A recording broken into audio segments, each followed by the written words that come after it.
बेहतर से बेहतर की तलाश करो, बेहतर से बेहतर की तलाश करो, मिल जाए नदी तो समुंदर की तलाश करो। टूट जाते हैं शीशे पत्थर की चोट से, टूट जाते हैं शीशे पत्थर की चोट से, पत्थर टूट जाए ऐसे शीशे की तलाश करो। ठीक है, तो आज हम स्टार्ट करते हैं ज्योग्राफी का 5वां चैप्टर अर्थात last chapter, outcomes of democracy.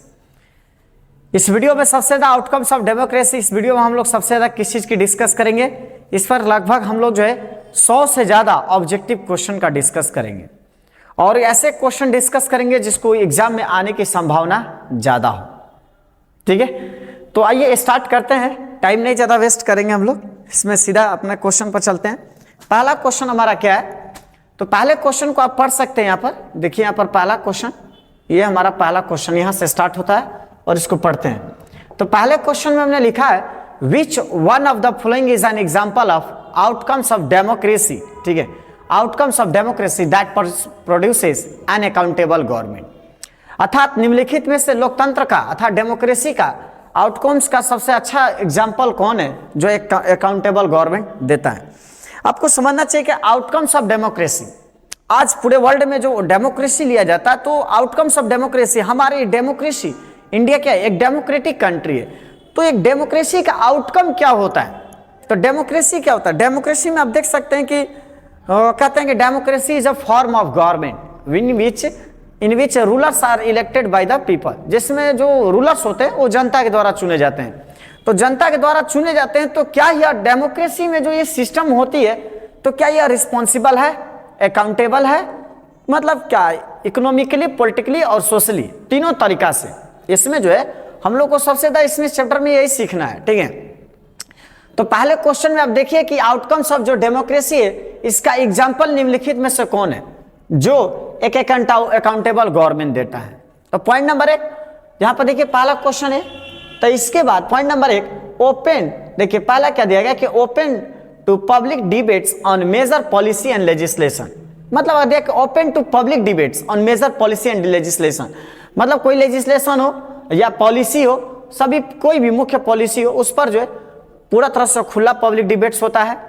दूसरा, open in promoting economic development promote करने में, या फिर open in reducing economic inequality, ये तो इनइक्वालिटी दे दिया कि मतलब कह रहा है कि रिड्यूसिंग इकोनॉमिक इनइक्वालिटी, मतलब जो भी इकोनॉमिक इनइक्वालिटी है उसको रिड्यूस करने में, या open to rulers elected by the people, या फिर जनता के द्वारा जो रूलर्स होते हैं वो पूरा खुला होता है। इसमें से कौन सा एग्जांपल आपको क्या लगता है, इसमें आप खुद सोच कर देखिए। तो डेमोक्रेसी का हमने कहा कि आउटकम्स का एग्जांपल कौन है, तो हमारा आंसर क्या होना चाहिए, देखिए आप यहां पर समझिए, हमारा आंसर ए होगा। कैसे होगा कि open to public debates on major policy and legislation, मतलब यह होता है कि कोई भी पॉलिसी हो, अगर कोई भी पॉलिसी, कोई भी नीति हो, कोई प्रोग्राम हो, तो उसमें निकलता है ना, तो डेमोक्रेसी में क्या है, जनता का चुना हुआ रिप्रेजेंटेटिव वहां बैठे हैं, तो वहां कोई भी पॉलिसी बनती है, कोई लाभ बन रहा है, तो वहां पर हम लोग क्या करते हैं, पूरा डिस्कस कर सकते हैं, हमें अधिकार मिल जाती है बोलने की, कहने की। ठीक है, या फिर हमारे रिप्रेजेंटेटिव बनते हैं, जिसकी वजह से ना वह पूरी तरह से फिल्टर्ड होकर कानून बनता है, या कोई पॉलिसी बनती है ना तो पूरा फिल्टर्ड होकर बनता है। तो हमारे पहले का आंसर क्या होगा, ये होगा। चलिए दूसरा क्वेश्चन पढ़ते हैं। दूसरा क्वेश्चन में क्या दिया हुआ है, तो दूसरे क्वेश्चन में आपको देख सकते हैं दिया कि विच of the following forms of government has support in genuine, बताइए विच हैज सपोर्ट। तो इसमें आपको ध्यान दिया, जेन्युइन कह सकते हैं आप इसको, genuine. Which of the following forms of government has support, तो बताइए कौन सा फॉर्म है। मोनार्की रूल कोई भी नहीं पसंद करता, मिलिट्री रूल ये भी नहीं है, रूल ऑफ रिलीजियस लीडर्स ये भी नहीं। आज सबसे ज्यादा क्या है, फॉर्म्स ऑफ गवर्नमेंट कौन सबसे ज्यादा बेटर है, तो सबसे ज्यादा डेमोक्रेसी है। चलिए क्वेश्चन नंबर 3 आगे बढ़ते हैं,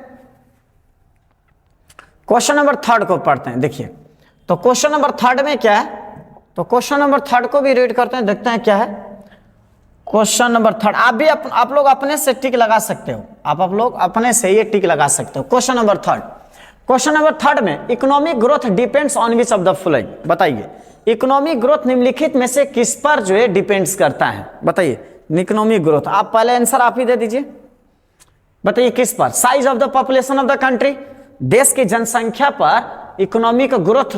अब देखिए मैं आपको यहां समझाता हूं, एक चीज याद रखिएगा, अगर आपसे कोई पूछे या फिर सवाल ऐसा हो कि सर एक जो इकोनॉमिक ग्रोथ होता है, एक इकोनॉमिक ग्रोथ होता है और दूसरा जी एक न तो एक बात किया जाता है इकोनॉमिक डेवलपमेंट का, तो एक इकोनॉमिक डेवलपमेंट होता है और एक इकोनॉमिक ग्रोथ होता है।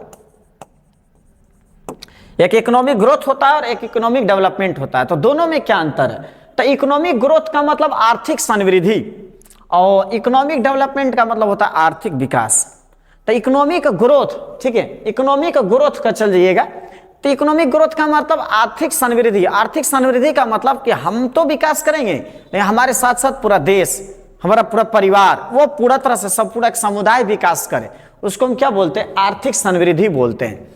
और रही बात इकोनॉमिक डेवलपमेंट का, आर्थिक विकास का, तो आर्थिक विकास का मतलब कि केवल मेरा ही विकास। तो यहां पर ये बोल रहा है कि आर्थिक समृद्धि, आर्थिक समृद्धि का मतलब पूरे देश का विकास। तो ये पूरे देश का विकास जो डिपेंड्स करता है किस पर? निम्नलिखित में से किस पर डिपेंड करता है?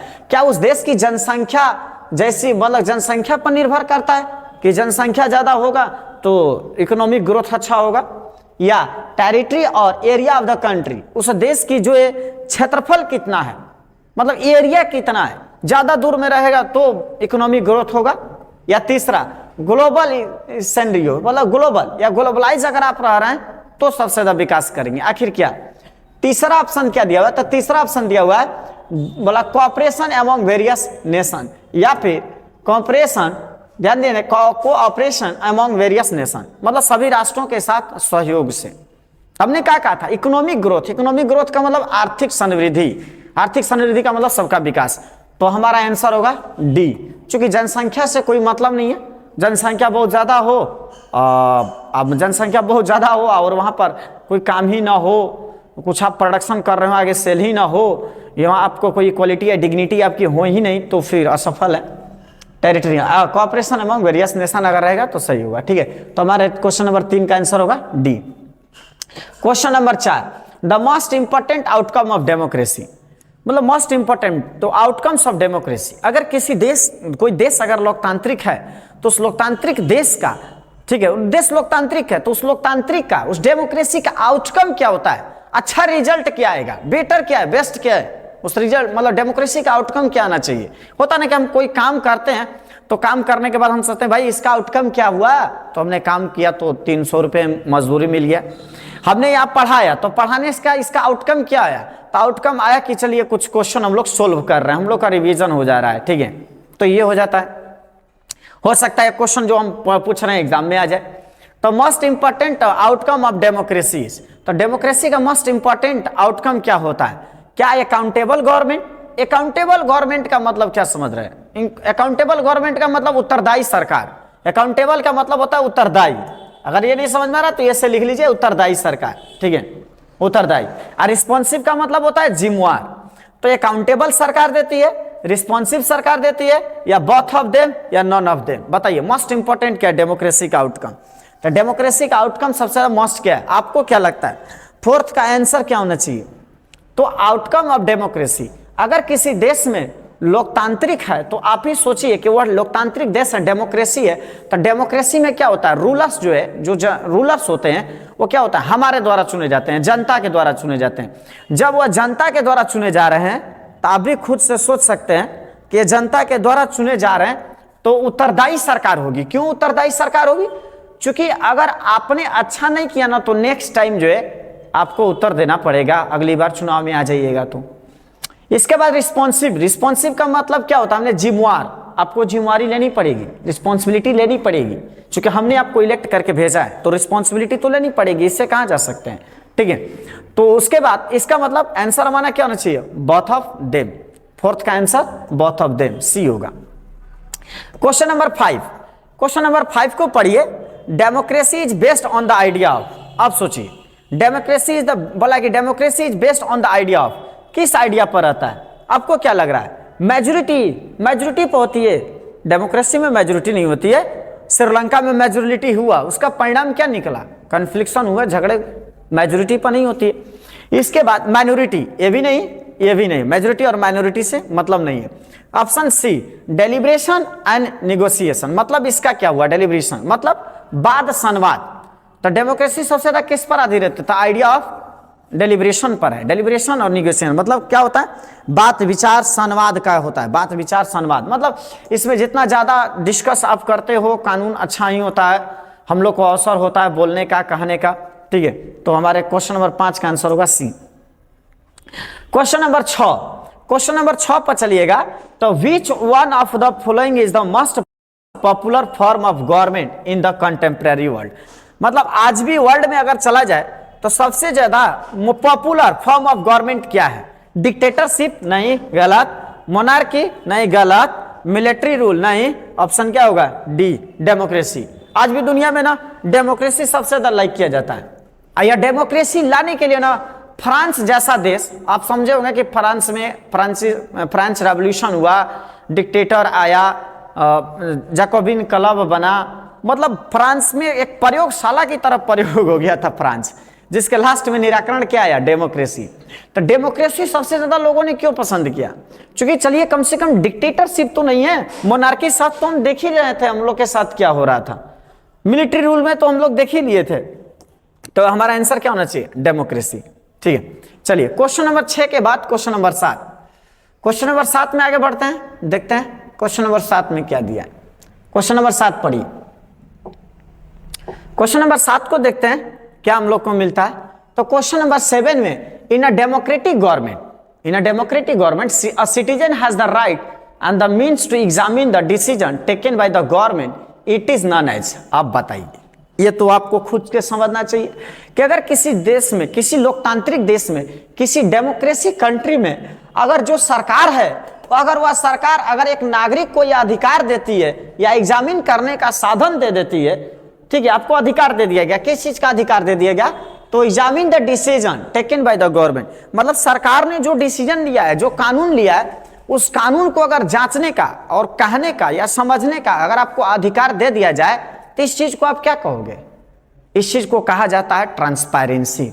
इस चीज को ट्रांसपेरेंसी कहा जाता है कि सरकार और जनता इन दोनों के बीच में क्या है? ट्रांसपेरेंसी बनी है, पीठ पीछे नहीं चल रहा है। ठीक है, ठीक है। लेजिटिमेसी, डेमोक्रेसी या मोनार्की? मोनार्की में तो कभी होगा ही नहीं, इसको हम लोग क्या बोलते हैं? ट्रांसपेरेंसी बोलते हैं, पारदर्शिता रहती है। चलिए क्वेश्चन नंबर 8 पढ़ते हैं। क्वेश्चन नंबर 8, यहां पर है क्वेश्चन नंबर 8, पढ़िए नीचे। Social outcomes cover the area. बताइए सोशल, बोला कि सोशल आउटकम्स, अगर जो मैंने क्या बोला था कि इस चैप्टर में क्या समझना है, तो ये इसमें समझना है कि आउटकम्स ऑफ डेमोक्रेसी, ये सबसे ज्यादा आपको समझना है। इस चैप्टर का सबसे बड़ा सवाल यही है कि आउटकम्स ऑफ डेमोक्रेसी, तो सोशली ये किस तरह से अच्छा है। दूसरा, पॉलिटिकली आउटकम्स क्या आता है, पॉलिटिकली जब आउटकम समझ लेते हो तो तीसरा का इकोनॉमिकली कितना अच्छा है, यही हम लोग को इस चैप्टर में समझना है। ठीक है, सोशली, पॉलिटिकली और इकोनॉमिकली, सामाजिक रूप से, राजनीतिक रूप से और आर्थिक रूप से डेमोक्रेसी कहां तक अच्छा है। ठीक है, इस चीज को इसमें हम लोग को समझना है। तो इसी चीज को यहां कहा है कि सोशली, सामाजिक रूप से या सोशल आउटकम्स कवर किस तरह के एरिया को? Dignity and freedom of citizen, क्या ये समाज में जो लोग रह रहे हैं, तो अब डिग्निटी का मतलब क्या होता है? अपना शान, अपना गौरव, अपनी मर्यादा, ठीक है, अपना अधिकार, ये चीजें होती हैं। ठीक है, तो ये आप डिग्निटी कह दीजिए, बना रहता है। अनटचेबिलिटी और डिस्क्रिमिनेशन, जेंडर, बोला कि जेंडर इक्वालिटी, आप ये समझिए social outcomes cover the area, मतलब जो सीबीएसई से सीबीएसई कह रहा है, आउटकम्स जो आता है डेमोक्रेसी से, तो सोशली आउटकम से ये आता है कि भैया डेमोक्रेसी रहेगा तो आपकी डिग्निटी और फ्रीडम, नागरिकों की फ्रीडम बनी रहती है। अनटचेबिलिटी और डिस्क्रिमिनेशन, कि भेदभाव और जो अनटचेबिलिटी, आपको देखते हैं अनटचेबिलिटी, छुआछूत, ठीक है, वो। जेंडर इक्वालिटी, मतलब जेंडर समानुपात रहता है। बैन ऑन चाइल्ड लेबर पर, तो जेंडर इक्वालिटी को हम नहीं बोलेंगे सोशली आउटकम्स, क्योंकि सोशली आज भी जेंडर डिवीजन है। ठीक है, लेकिन हम आंसर बोलेंगे 1, 2 और 4। देखिए कौन सा 1, 2, 4, तो 1, 2, 4 बी का आंसर, ये बे 4। क्यों सोशली आउटकम्स? क्योंकि अगर डेमोक्रेसी कंट्री है तो उसमें डिग्निटी और फ्रीडम ये बनी रहती है, अनटचेबिलिटी और डिस्क्रिमिनेशन ये भी दूर रहते हैं, बैन ऑन चाइल्ड लेबर, ये भी बैन रहते हैं, ठीक है, पूरी तरह से बने रहते हैं, तो हम कहेंगे 1 2 4, ठीक है। तो 8वां का आंसर होगा हमारा बी, 8 का आंसर हमारा बी होगा। चलिए इसके बाद बोलते हैं 9 पर, चलिए आगे बढ़ते हैं। क्वेश्चन नंबर 9, क्वेश्चन नंबर 9 में आपको क्या देखने को मिल रहा है, तो क्वेश्चन नंबर 9 को पढ़िए, ये पढ़िए क्वेश्चन नंबर 9। क्वेश्चन नंबर 9 में आंसर क्या मिल रहा है। अब क्वेश्चन नंबर 9 को पढ़ते हैं। देखिए अभी हम लोग को थोड़ा सा भी बोर नहीं होना है। आपको क्या बोर नहीं होना है, क्योंकि आपको एक एक क्वेश्चन को ये ध्यान से पढ़ना है। मान लीजिए जो हम क्वेश्चन छोड़े, हम लोगों ने नहीं समझा, कहीं वही एग्जाम में आ गया, तब दिक्कत है ना। इसी वजह से रिस्पॉन्सिबल होकर हमें एक एक देखना है। तो थोड़ा अंत तक आप लोग देखिएगा, तभी आपको सारा चीज समझ में आएगा। तो हम लोग क्वेश्चन सोल्व भी नहीं करते हैं, इसके बाद हम लोग सब्जेक्टिव क्वेश्चन पर भी डिस्कस करेंगे, बट पहले ऑब्जेक्टिव देख लेते हैं। क्वेश्चन नंबर 9 पढ़िए। क्वेश्चन नंबर 9 में क्या है कि which one of the following features is common to the most of democracy, बताइए।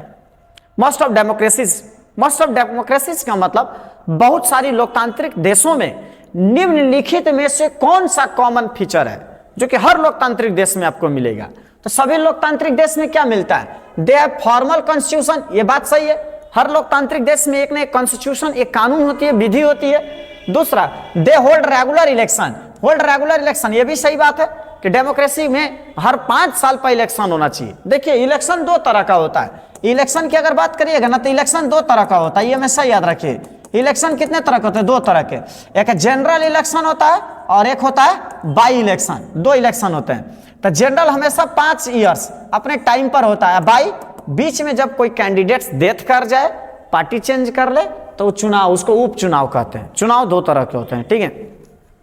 तो यहां पर ध्यान दीजिए, तो हमने देखा कि सर क्या कॉमन फीचर होता है सभी डेमोक्रेसी कंट्री में। तो पहले हमने क्या बात कहा कि भाई उसको कॉन्स्टिट्यूशन होती है हर लोकतांत्रिक देश में, हर डेमोक्रेसी कंट्री में रेगुलर इलेक्शन होता है, दोनों सही है। तीसरा, they have political party, wow, democracy country में तो बिना पॉलिटिकल पार्टी के डेमोक्रेसी पूरी तरह से पॉइंटलेस होती है, मीनिंगलेस हो जाएगा, यूजलेस हो जाएगा, डेमोक्रेसी का मतलब ही नहीं रहेगा। डेमोक्रेसी का मतलब पॉलिटिकल पार्टी, और जब पॉलिटिकल पार्टी 2 या 2 से ज्यादा रहते हैं तो कंपटीशन आती है, तो बेहतर से बेहतर चीजें होती है जो जनता के लिए, पब्लिक के लिए अच्छा होता है, ठीक है। तो इसका मतलब हमारा आंसर होगा ऑल ऑफ देम। तो मतलब हमारा आंसर है ये ऑल ऑफ द एबव। 9 का हमारा आंसर है डी। चलिए क्वेश्चन नंबर 10 पढ़ते हैं। 10 में दिया है democracy is a government of the people, by the people and for the people. देखिए ये democracy is a government of the people, by the people और फॉर द पीपुल, किसने ये बात कहा था? हु साइड, किसने कहा कि लोकतंत्र जो होता है, तो लोकतंत्र जनता की सरकार होती है, जन का सरकार है, और ये जनता के द्वारा होती है और जनता के लिए होती है। किसने कहा था? तो यह बात अब्राहम लिंकन ने कहा था। हमारा आंसर होगा 10 का ए। हमारा 10 का आंसर ए। 11 पढ़ते हैं। Question number 11, the basic outcome of democracy. फिर वही बात आ रही है, लेकिन क्वेश्चन का पूछने का पैटर्न अलग है। यहां पर वो आउटकम अलग पूछा गया था, इस बार आउटकम कुछ अलग पूछा जा रहा है। अब बताइए कि आउटकम क्या है इसमें। इसमें देखिएगा तो बेसिक आउटकम क्या होती है डेमोक्रेसी का। मिलिट्री आउटकम कुछ नहीं लग रहा है कि अच्छा लिख दिया है। पॉलिटिकल एंड सोशल और इकोनॉमिकल, ठीक है, पॉलिटिकल, सोशल और इकोनॉमिकल। हमारा 11 का आंसर क्या होना चाहिए, अभी आपको सामने बताए भी थे। 11 का आंसर हमारा ए होगा, अभी डिस्कस भी किए थे हम लोग। ये सभी नहीं होंगे, ठीक है। मिलिट्री आउटकम होगा ही नहीं। एलिमिनेशन ऑफ पॉवर्टी कहां से आ जा रहा है? Restricted and limited welfare policies, नहीं, ये सब कहां से आएंगे? ये आउटकम नहीं आता है। आउटकम क्या था? पॉलिटिकली, सोशल और इकोनॉमिकल, 3 आउटकम आते हैं। क्वेश्चन नंबर 12 बनाइए। क्वेश्चन नंबर 12 में रेगुलर, फ्री और fair election are the identity of. अगर किसी कंट्री में रेगुलर इलेक्शन हो रहा है, फ्री फेयर हो रहा है, ये किस चीज का पहचान है? मिलिट्री रूल का पहचान है, गलत। डिक्टेटरशिप का पहचान है, गलत। क्या होना चाहिए? डेमोक्रेसी का पहचान होता है। क्या होता है वो? डेमोक्रेसी का पहचान होता है। Free and fair election, her regular election हो रही है तो डेमोक्रेसी। चूंकि अगर डेमोक्रेसी, उसमें ही 5 साल बाद इलेक्शन होना है, जनप्रतिनिधि चुनने हैं, बदलने हैं, ठीक है। आगे चलते हैं। क्वेश्चन नंबर 12 तक हो गया, एकदम बढ़ना है। ये याद रखिए कि हम लोग को 100 के 100 क्वेश्चन टच कर रहे हैं, चाहे जैसे भी, ठीक है। क्योंकि हो सकता है कि मेरे द्वारा समझाया हुआ कोई भी क्वेश्चन एग्जाम में आ जाए, क्या गारंटी है? कोई भी आ सकता है, ठीक है। इसलिए हम लोग को देखना जरूरी है हर एक क्वेश्चन को। चलिए टच करिए। क्वेश्चन नंबर 13 पर देखते हैं। 13 में क्या दिया हुआ है? In which one of the following country is democracy not preferred over dictatorship. बताइए, ओवर डिक्टेटरशिप। सोच लीजिए, निम्नलिखित में से कौन सा देश एक डेमोक्रेसी कंट्री है? वो लोकतांत्रिक देश है but not preferred over dictatorship, ठीक है, लेकिन डिक्टेटरशिप के ऊपर आज भी नहीं हो पाया। वो कौन सा देश है? आपके पड़ोसी ही है, बता दीजिए कौन सा है।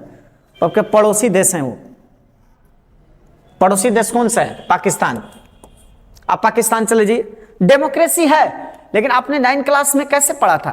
9-8 में आप पढ़े होंगे कि परवेज मुशर्रफ ने क्या कर दिया था। तो परवेज मुशर्रफ ने खुद जो है आर्मी चीफ से कैसे अपने आप को प्राइम मिनिस्टर से कैसे रेफरेंडम पास किया था, ठीक है। तो उसमें आपको देखने को मिला गया कि है डेमोक्रेसी, बट वहां पर डेमोक्रेसी नहीं है, होते हुए भी नहीं है। चलिए क्वेश्चन नंबर 13, उस पर ज्यादा हम लोग को डिस्कस नहीं करनी है। 14, हार नहीं मानना है बाबू हार नहीं मानना है, ठीक ना, हार नहीं मानना। अभी तो 14 पर पहुंचे हम लोग को 100 पहुंचना है। अभी पहले ही अभी दिमाग पे ये रखिए कि कोई भी क्वेश्चन हम लोग समझ रहे हैं, कोई एग्जाम में आ जाएगा।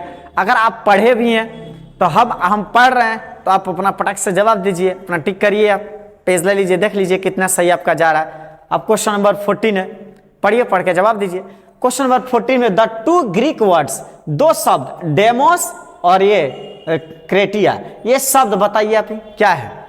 अगर आप पढ़े हैं तो बता दीजिए। तो आंसर क्या होगा इसका? तो डेमोस का मतलब पीपुल और क्रेटिया का मतलब गवर्नमेंट। तो 14 का ए आंसर होगा, पीपुल और गवर्नमेंट। ये हमारा 14 का आंसर है। चलिए क्वेश्चन नंबर 15, क्वेश्चन नंबर 15 में which one of the following is not way to resolve a conflict in a democracy. बताइए, कितना अच्छा क्वेश्चन दे दिया। Which one of the following is not the way to resolve conflict in a democracy. किसी भी लोकतांत्रिक देश में कन्फ्लिक्शन को रिसोल्व करने का निम्नलिखित में से कौन तरीका नहीं है? क्या तरीका नहीं है बताइए आप, कौन सी तरीका नहीं है? मास मोबिलाइजेशन। मास मोबिलाइजेशन ये तो डेमोक्रेसी में होता ही होता है। मास मोबिलाइजेशन, लोग जत्था समूह बनाते ही बनाते हैं, ये भी सही बात है, होता है। इसमें पूछा गया कि नहीं होता है। यूजिंग पार्लियामेंट, पार्लियामेंट में डेमोक्रेसी में कोई भी झगड़ा हो, कोई कानून हो, उस पर हल्ला होगा ही होगा। डेमोक्रेसी में जस्टिस, डेमोक्रेसी में न्यायपालिका होती ही होती है। क्या नहीं होती? आर्म्ड रेवोल्यूशन, आर्म क्रांति नहीं, ये गलत तरीका है। डेमोक्रेसी में कॉन्फ्लिक्ट को रिसॉल्व करने का ये तरीका नहीं होता है। तो 15 का आंसर क्या होगा? डी होगा। 15 का आंसर डी। हाँ, यही बोले हैं। अगर आप पढ़े भी हैं तो लगा कर दिखाइए आप कितना टिक करते हैं। चलिए क्वेश्चन नंबर 16, डेमोक्रेसी मीन्स, बताइए डेमोक्रेसी का मतलब क्या होता है? Both rule by the people and rule for the people, या रूल बाय द पीपुल, बताइए, या रूल फॉर द पीपुल या रूल बाय द पीपुल। वाह, क्या कंफ्यूजनल क्वेश्चन है, कितना सस्पिशन में क्वेश्चन है कि आप सोचिए कि डेमोक्रेसी, आप तो सोचेंगे कि चलिए डेमोक्रेसी, डेमोक्रेसी का मतलब क्या होता है? रूल बाय द पीपल, यही आंसर होगा। और रूल फॉर द पीपल, यही आंसर होगा, यही होगा ना। और रूल बाय द पीपल, फिर आगे सस्पिशन, और रूल फॉर द पीपल, ये भी सस्पिशन, और डी होगा रूल बाय द फ्यू। तो डेमोक्रेसी का मतलब क्या होता है? तो डेमोक्रेसी का मतलब होता है जनतंत्र। जनतंत्र का मतलब जनता का शासन, ठीक है। जनतंत्र का मतलब क्या होता है? जनता का शासन।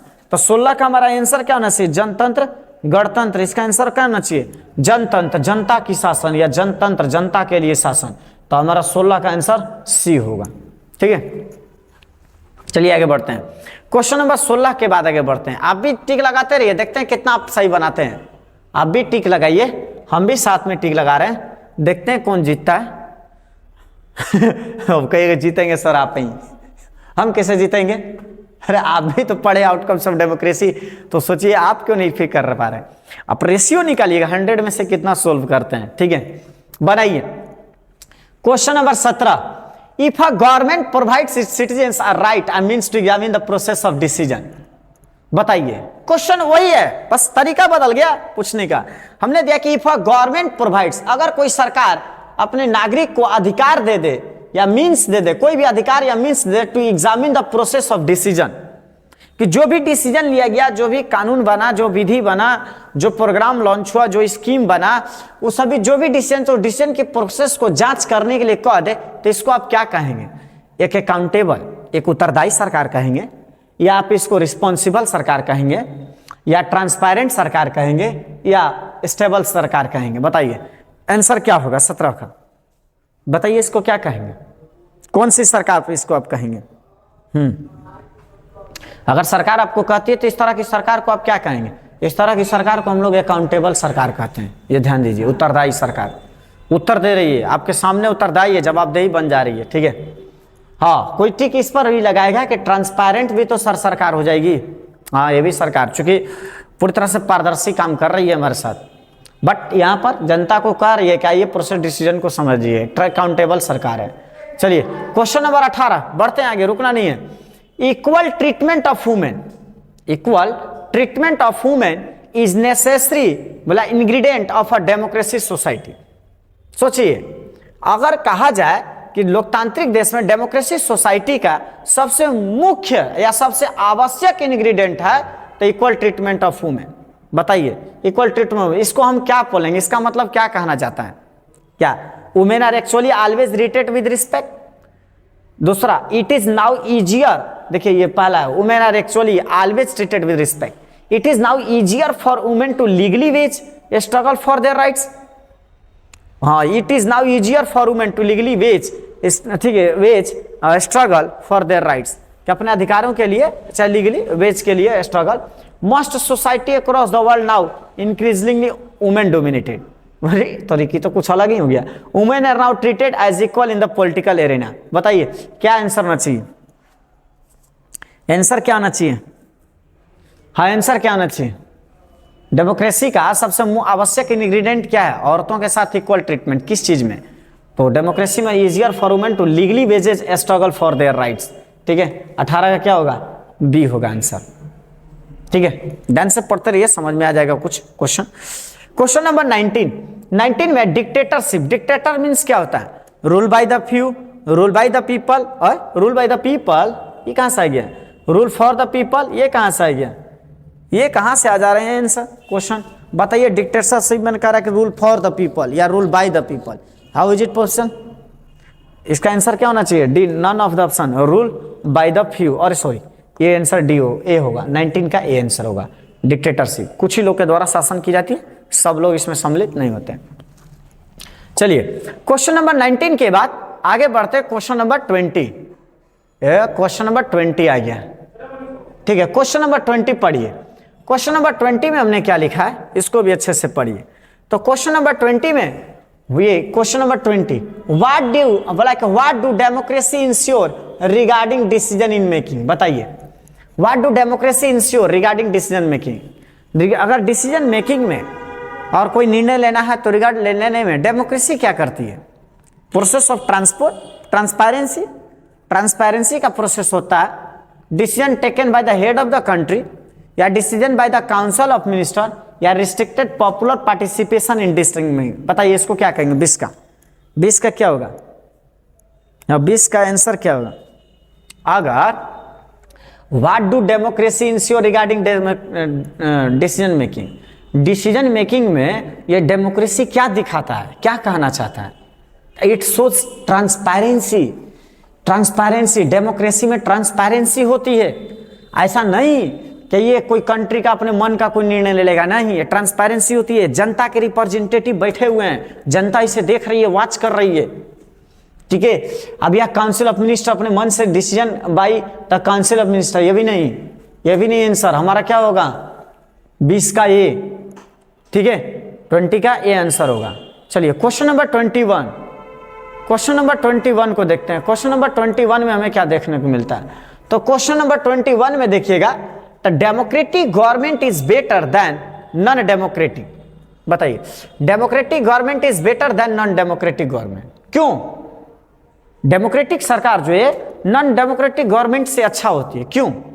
क्योंकि it is a legitimate form of government, legitimate form of government, या overwhelming support for the idea. भाई ये गलत है। It leads to a just distribution of goods and opportunity, goods and opportunity के distribution. It ensure faster economic growth, गलत, ये भी गलत। क्या होता है? It is a legitimate form of government. Legitimate government for मतलब जो पार्टी चुनी जाती है, चाहे जो मेजोरिटी में आती है, तो डेमोक्रेसी का है कि आपको इलेक्शन होगा, देखिए यही आउटकम्स ऑफ डेमोक्रेसी है। एक डेमोक्रेसी कंट्री में चुनाव होता है, चुनाव अगर आपने जीता तो जीतने के बाद अगर आप मेजोरिटी में हैं तो कहाँ जाइएगा, सरकार बनाने के लिए राष्ट्रपति और राज्य में गवर्नर दोनों जगह अपनी मेजोरिटी साबित करिएगा। इसके बाद आपको कहाँ जाना है, लेजिस्लेटिव, तो लेजिस्लेटिव असेंबली हर स्टेट में मिलेंगे आपको, और लोकसभा है ना वहाँ पर, तो यह लेजिटिमेटी गवर्नमेंट होती है।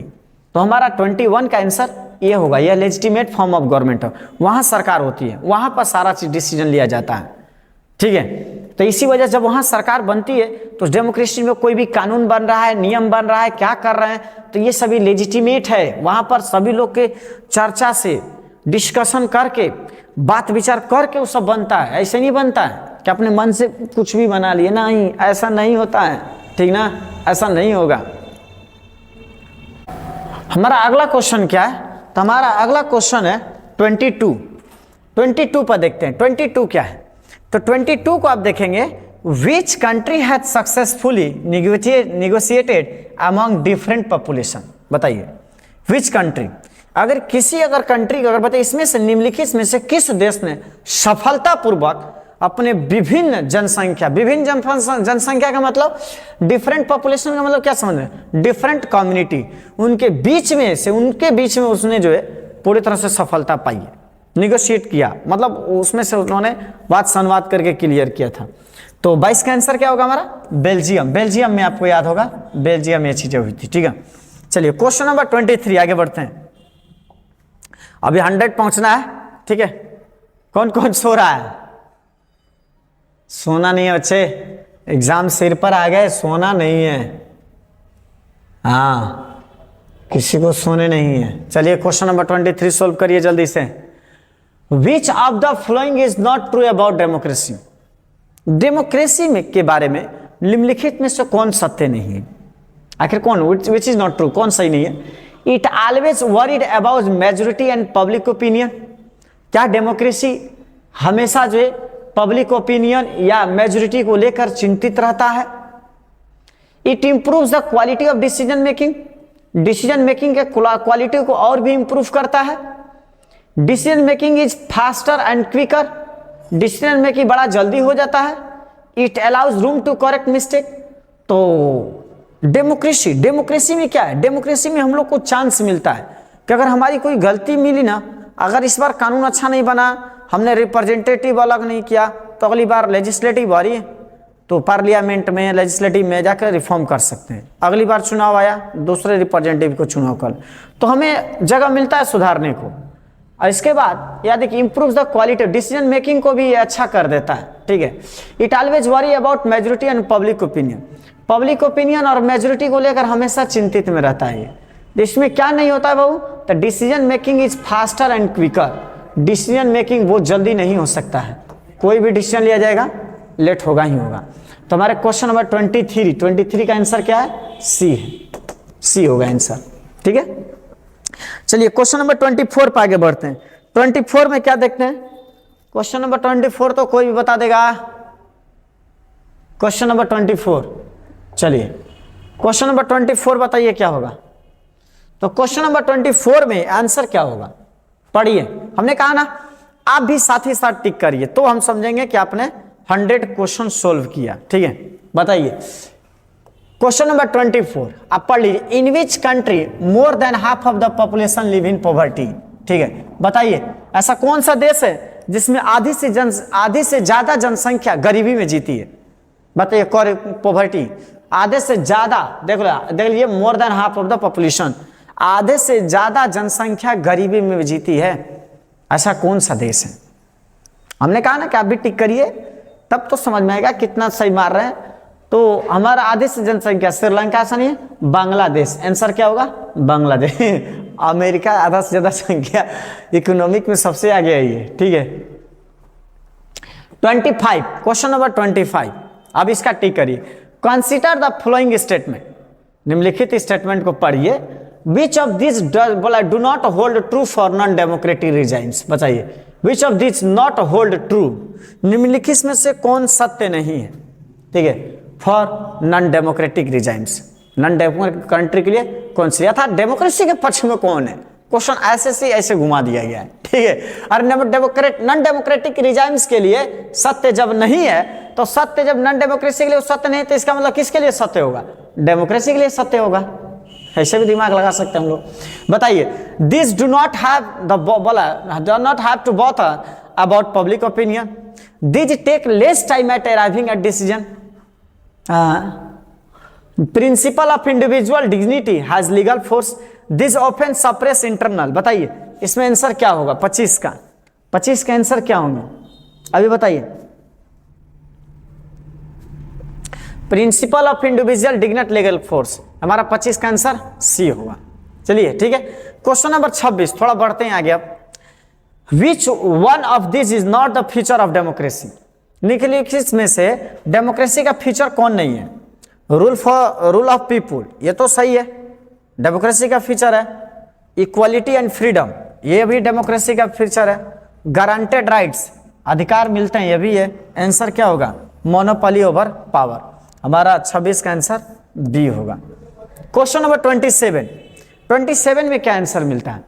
तो in a democracy a citizen has the right, democracy में a citizen has the right a means to examine the process of decision making, this is known as transparency. बार बार आ गया है, 27 का बी होगा, ठीक है। ये पहले भी डिस्कस हो चुका है।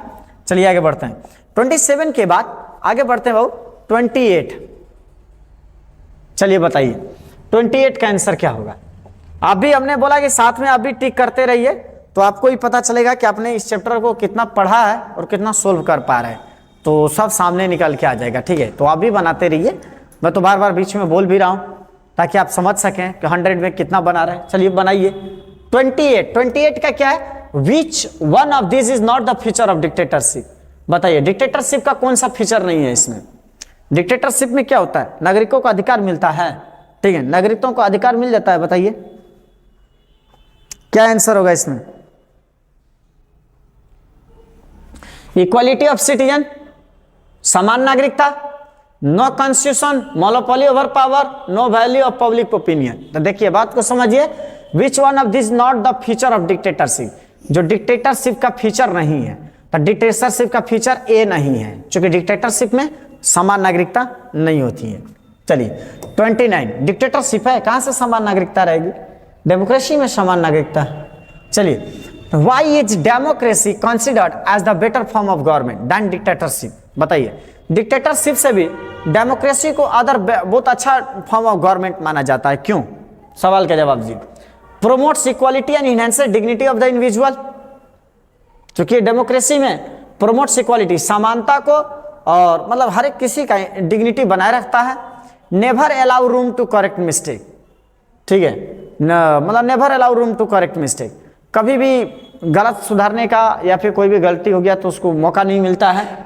Major community rule, majority community rule, जो कम्युनिटी की मेजोरिटी है, हिंदू ज़्यादा है तो हिंदू शासन, मुस्लिम है ज़्यादा तो मुस्लिम शासन, ऐसा नहीं है, ठीक है। Provides methods to resolve conflict, मतलब जो भी झगड़ा है तो झगड़े को सुलझाने का मेथड देता है। आखिर इसमें क्या है? 29 का आंसर क्या होगा? तो 29 का हमारा क्या आंसर होगा? बताइए। बेटर फॉर्म ऑफ गवर्नमेंट, क्यों है? क्योंकि भाई प्रोमोट्स इक्वालिटी, इसमें समानताएं बनी रहती हैं, ठीक है, ध्यान, ठीक है।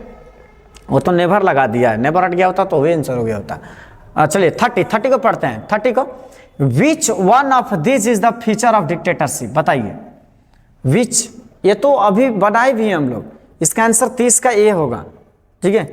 चलिए 31 का आगे बढ़ते हैं, 31 का आगे लेकर बढ़ते हैं, एकदम रुकना नहीं है, 100 लेकर चलना है तो चलना है। 31 का बढ़ते हैं आगे, 31 का क्या दिया? चलिए बनाइए। 31 का क्या हो क्वेश्चन? 31 क्वेश्चन क्या है? 31 का है, to measure democracy on the basis of expected outcomes which of the following practice and institution would one look. बताइए क्या होना चाहिए इसमें? इसमें आपको क्या होना चाहिए? Option A, regular free and fair election होना चाहिए, open public debate on major policy, citizens right to inform about the government. हमारे विचार के अनुसार ऑल ऑफ द एबव होना चाहिए। 31 का ये दिया है, मेजर डेमोक्रेसी, डेमोक्रेसी के जो मेजर होते हैं on the basis of expected outcomes, क्या होता है? इसमें से क्या सही होगा बताइए? 31 का सबसे ज्यादा आंसर क्या होगा? 31 का आंसर क्या होगा? मेरे विचार के अनुसार डी होगा। क्यों डी होगा? चूंकि ओपन पब्लिक डिबेट से भी सही है, फ्री एंड फेयर इलेक्शन भी होता है, और सिटीजन्स राइट, जनता का अधिकार है टू इन्फॉर्म अबाउट गवर्नमेंट। ठीक है, चलिए, तो ये हमारा 31 का डी होगा। चलिए 32, पॉलिटिकल आउटकम साइनिफाइज। पॉलिटिकल आउटकम, हमारे अगर डेमोक्रेसी कंट्री है ना, तो पॉलिटिकली आउटकम क्या आता है, इस चीज को देखिए। राजनीतिक आउटकम क्या होता है? Political outcome. पॉलिटिकल आउटकम क्या होता है? अरे भाई, हम कोई काम भी करते हैं तो कुछ ना कुछ रिजल्ट सोचते हैं कि भाई इसका रिजल्ट क्या होगा, तो इसका भी रिजल्ट क्या होगा, बताइए इसमें क्या होगा? Accountable and responsible government. चलिए सही है। मिलिट्री रूल, यही नहीं होगा मिलिट्री रूल, ये हम पॉलिटिकली कहां से आ गए?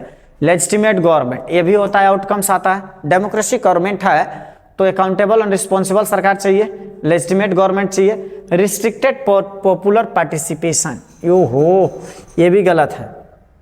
पहला और तीसरा किस में दिया है? पहला और तीसरा किसी में दिया है? पहला और तीसरा डी में है, डी आंसर होगा 32 का डी। ठीक है, 32 का डी आंसर होगा। चलिए अब चलते हैं 33 का देखते हैं। 33 का क्वेश्चन क्या दिया है, पढ़िए। 33 में क्या दिया हुआ है? 33 में आपको क्या देखने को मिल रहा है? तो 33 में democracy word is found by which words? ये तो पहले हम लोग बनाए जी। 33 का democracy words from which words, किस शब्द से बनता है? तो डेमोस और क्रेटिया, मतलब हमारा आंसर होगा सी। 33 का आंसर सी होगा। Question number 34, which of this is the future of democracy? बताइए, निम्नलिखित में से डेमोक्रेसी का फ्यूचर कौन सा है? गारंटेड राइट, सही है। इक्वलिटी, डेमोक्रेसी में इक्वलिटी एंड फ्रीडम होना ही चाहिए। रूल ऑफ द पीपल, ये होना चाहिए। आंसर हमारा होगा ए, 34 का ए।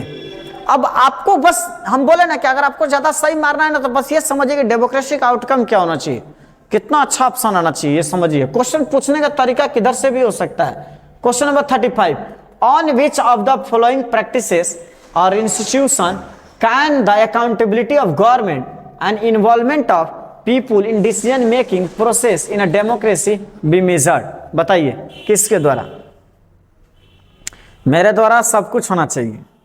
आंसर, चूंकि regular and free and fair election, ये भी सही है। पब्लिक डिबेट, मेजर पॉलिसी, ये भी सही है। सिटीजन्स राइट, ये भी सही है। डी आंसर होगा। ठीक है, 35 का डी, 35 का डी, 35 का डी, कंप्यूटर महाराज 35 का डी सही है, वेरी गुड। चलिए 36 को पढ़िए। 36 में है, on which factor economic development of country depends? ये तो पहले ही बताया गया था। ग्लोबल सिचुएशन, पॉपुलेशन साइज, थोड़ा सा चेंज कर दिया है ऑप्शन को, क्वेश्चन का थोड़ा ऑप्शन चेंज हो गया, बहुत अच्छा से पढ़िए। कोऑपरेशन विद अदर कंट्री, दूसरे देश के साथ हमारे अच्छा सहयोग रहेगा तो इकोनॉमिक ग्रोथ होगा, ये भी सही है। पॉपुलेशन साइज, चलिए ये भी सही है। ग्लोबल सिचुएशन, ये भी सही है। आंसर डी होगा, आंसर डी होगा। एक भी गलती दिया रहता ना तो फिर ऑल द ऑप्शन नहीं लगता। 36 का डी। चलिए आगे नेक्स्ट बढ़ते हैं। Question number 37। क्वेश्चन नंबर 37 क्या है, पढ़िए इसको। क्वेश्चन नंबर 37 को, अ गवर्नमेंट, यहाँ क्वेश्चन नंबर 37 में क्या मैंने लिखा, a government that takes decision by following norms and proper procedure. बताइए, a government that takes decision by following, responsible सरकार के द्वारा, अकाउंटेबल सरकार के द्वारा, ट्रांसपेरेंट गवर्नमेंट या स्टेबल गवर्नमेंट? तो 37 का आंसर होगा सी। 37 का क्या होगा? सी। डिसीजन लेती है, ट्रांसपेरेंट लेती है ये। 38 पहले भी बात हो चुकी है इस पर, इसलिए मैं इस पर ज्यादा डिस्कस नहीं कर रहा हूं, थोड़ा फास्ट भी चल रहा हूं ना। और मैंने बोला भी है कि आप लोग ऑलरेडी पेन पेपर लेकर टिक मारिए, कितना आप सही बना पा रहे हो। आप लोग खुद अपने आप को पकड़िए, कितना सही बना पा रहे हैं आप लोग, अगर अच्छे से पढ़े हैं तो। 38, decisions taken by which type of government are likely to be? बोलिए, decisions taken by which type of government are likely to more acceptable to the people and more effective? बताइए, कोई भी डिसीजन लिया जाता है ना, तो किस तरह की सरकार जो है सबसे ज्यादा एक्सेप्टेबल होती है? कौन सी सरकार? डेमोक्रेसी सरकार, मिलिट्री डिक्टेटरशिप वाली सरकार, या थ्योक्रेसी वाली, या नॉन डेमोक्रेसी? ये भी गलत, ये भी गलत, ये भी गलत। डेमोक्रेसी सरकार जो है डिसीजन जो भी डिसीजन लिया जाता है वो एक्सेप्टेबल होता है।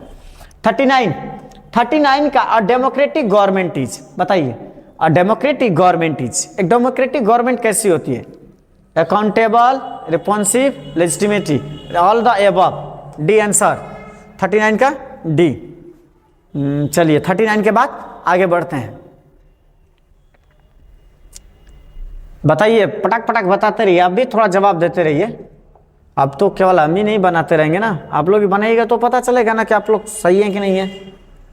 तो कहीं गलत होगा तो आप लोग सोचेंगे अगर यार हमने तो ये टिक किया था, कैसे सर बता दिए। तो जितना ही रिसर्च करेंगे, जितना ही देखेंगे, उतना ही वो चैप्टर स्ट्रॉन्ग होता है हम लोग का, ठीक ना, उतना ही स्ट्रॉन्ग होता है।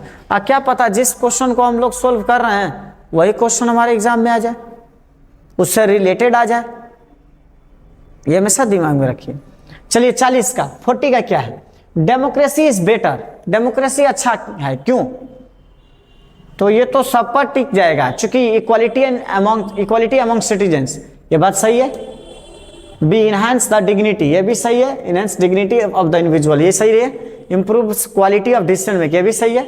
आंसर होगा डी, 40 का डी। चलिए 41 में क्या है? एक्सपेक्टेड आउटकम ऑफ डेमोक्रेसी, बताइए expected outcome of democracy, democracy का एक्सपेक्टेड आउटकम क्या होता है? एक्सपेक्टेड आउटकम इसमें क्या होना चाहिए? क्वालिटी ऑफ गवर्नमेंट, गवर्नमेंट की क्वालिटी बनी रहती है, economic wellbeing, freedom and dignity, या सब। 41 का क्या होगा बताइए? हमारे आंसर डी आंसर होगा, सॉरी ऑल द ऑप्शन सही, मेरा आंसर ये होगा। आप भी अपना पता कर लीजिए, इसीलिए तो मैं छोड़ रहा हूं। चलिए 41 के बाद 42 को देखते हैं। 42, वाह, चलिए अभी 50 तक नहीं पहुंचे, अभी हारना नहीं है, ठीक है। 42 का क्या दिया हुआ है? 42 क्वेश्चन है, which of the following statement is correct, निम्नलिखित में से कौन सा कथन सही है? तो निम्नलिखित में से कौन सा कथन सही है बताइए, कौन सा? Democracy can fully and permanently resolve conflict among different groups, different type के जो भी कम्युनिटीज हैं उन सभी लोगों के बीच में जो भी कन्फ्लिक्शन होती है पूरा तरह से डेमोक्रेसी सोल्व कर देता है। Dictatorship can fully and permanently resolve, dictatorship सभी कम्युनिटी के बीच में जो कॉन्फ्लिक्शन होगा उसको सोल्व कर देगा। या नो रिजाइन, या कोई भी ऐसी सरकार जो इस चीज को दूर नहीं कर सकती है। या आंसर ए एंड बी, बताइए 42 का आंसर क्या होगा? 42 का आंसर क्या होगा बताइए? 42 का बहुत अच्छा क्वेश्चन है, आपसे मेरा एक सबसे बड़ा सवाल है, इसको बता दीजिए। ये बहुत अच्छा सवाल है, इतना अच्छा सवाल है कि आप सोच भी नहीं सकते कि इसमें बताइए कौन सा कथन सही है। ऑप्शन ए, क्या लोकतंत्र हमारे देश में जो विभिन्न समुदाय, विभिन्न कम्युनिटियां रह रही हैं उनके बीच में जो भी वाद विवाद, कन्फ्लिक्शन, तनाव है उसको पूरा तरह से क्लियर कर सकता है डेमोक्रेसी? या डिक्टेटरशिप उस चीज को पूरा क्लियर कर सकता है? या कोई भी इसको क्लियर नहीं कर सकता?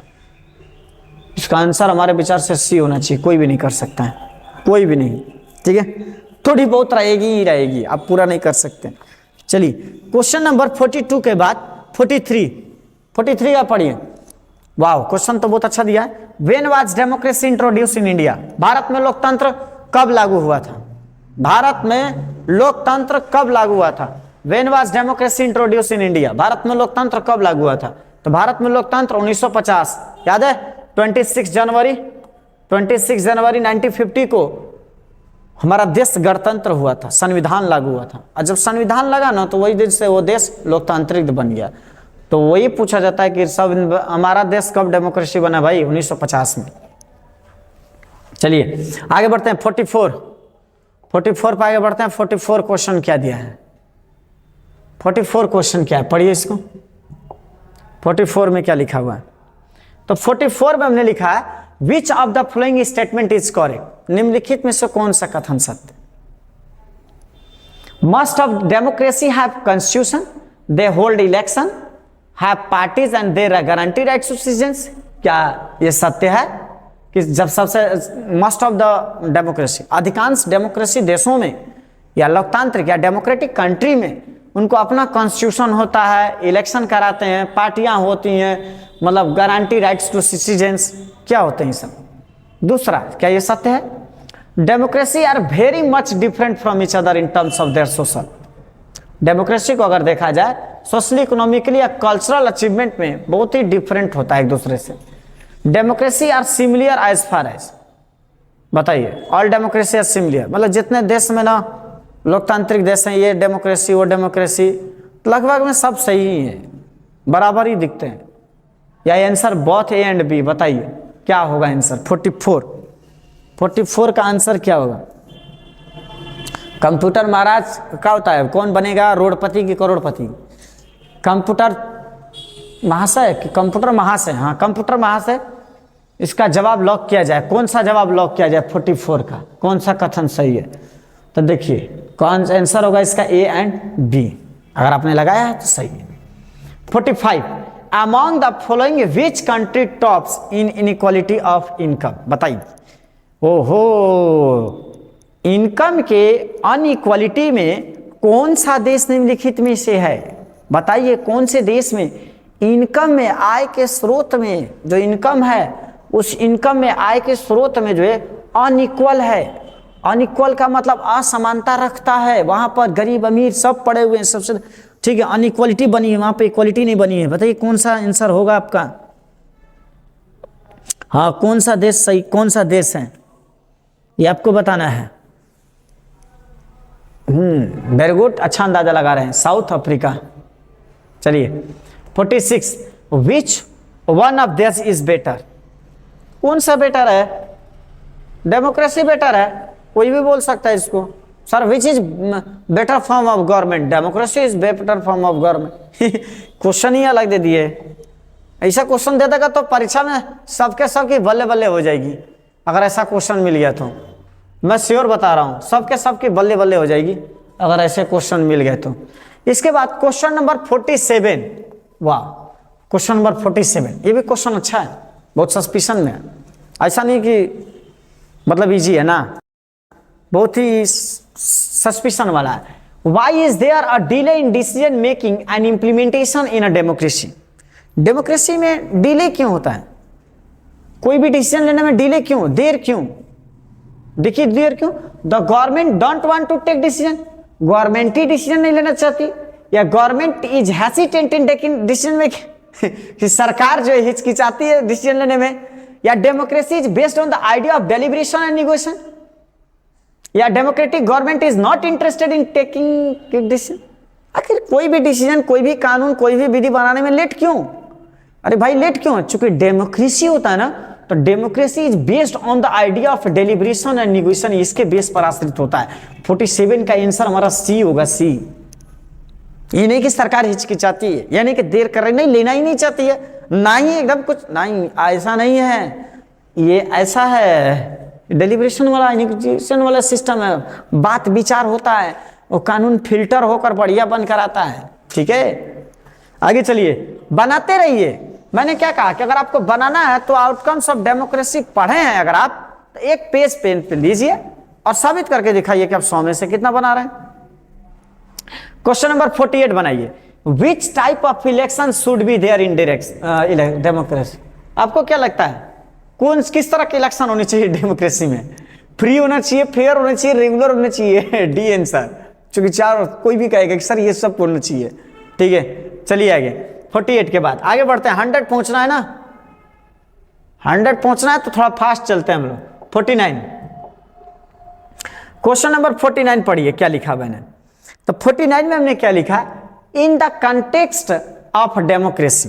Question number 49, in the context of democracy what is successfully done by democracy? Democracy ने क्या सदा सक्सेस किया है? इलिमिनेटेड कॉन्फ्लिक्ट अमंग पीपल, लोगों के बीच में जो झगड़े हैं उसको इलिमिनेट कर दिया, या eliminated economic inequalities among people, लोगों के बीच में जो इकोनॉमिक इनइक्वालिटी था कि तुम गरीब हो, तुम दरिद्र हो, मैं अमीर हूं, ये जो इनइक्वालिटी है उसको इलिमिनेट कर दिया, या eliminated difference of opinion about how organize section are to be treated, इसको एलिमिनेट किया। I rejected the idea of political inequality, या पॉलिटिकल इनइक्वालिटी के आइडिया को रिजेक्ट किया। बताइए इसमें से सक्सेसफुली डेमोक्रेसी ने क्या किया? 49 आंसर बताइए, बताइए। पॉलिटिकल वाला इनइक्वालिटी के आइडिया को इसने पूरी रिजेक्ट कर दिया। क्यों? क्योंकि डेमोक्रेसी में पॉलिटिकली इनइक्वालिटी नहीं रहता, हर किसी को राइट्स है, आपको भी राइट्स है, आप भी इलेक्शन में पार्टिसिपेट करेंगे, हर किसी को राइट्स दिया गया है। तो इनइक्वालिटी को इसने रिजेक्ट कर दिया, खत्म कर दिया, हर किसी को अवसर दे दिया, सब वोट दीजिए, सब चुनाव लड़िए, हर किसी को अधिकार दिया।